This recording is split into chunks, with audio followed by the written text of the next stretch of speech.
What happened to Shinobu's sister? In Demon Slayer Season 4, Episode 2, right at the end of the episode, we see Kanao and Shinobu sitting down and talking when Shinobu mentions her sister as well as a way to kill the demon that killed her. But who exactly is Shinobu's sister and this demon that ended her life?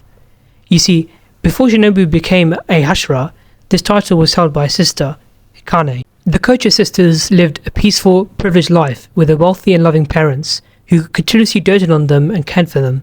Growing up, wanting for nothing, the two sisters were content with a simple life together. However, this all came crashing down when a demon attacked their home.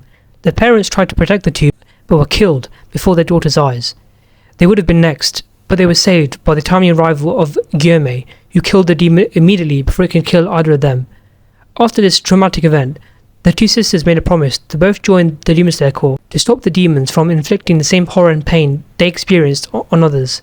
Both of them soon became successful Demon Slayers after completing their training and developing their own breathing styles.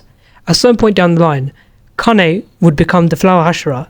She was present at Sanemi's first Hashira meeting, looking at him in alarm when he rudely confronted their leader. When Kaguya mentions Masachika Kumano by name, Kanae informs the surprised Sanemi that Kaguya made a point to memorize the names and backgrounds of each Demon Slayer who died in combat.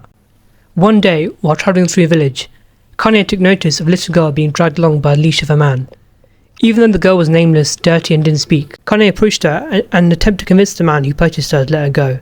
When he demanded money in compensation, Shinobu flung money in the air, grabbed the rope he released and ran off with the girl. They then took her to the Butterfly Mansion, adopted her and named her Kanao.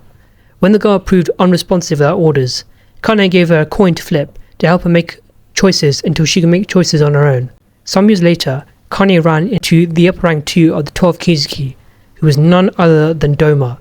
She was fatally wounded during the encounter, but he was forced to flee from the rising sun before he could finish her off. As she lay dying in Shinobu's arms, she tries to convince her sister to leave the Demon Slayer Corps to live a normal life, but her sister is dead set on avenging her. With the loss of her strength, Kanae described Doma to Shinobu before succumbing to her wounds and dying.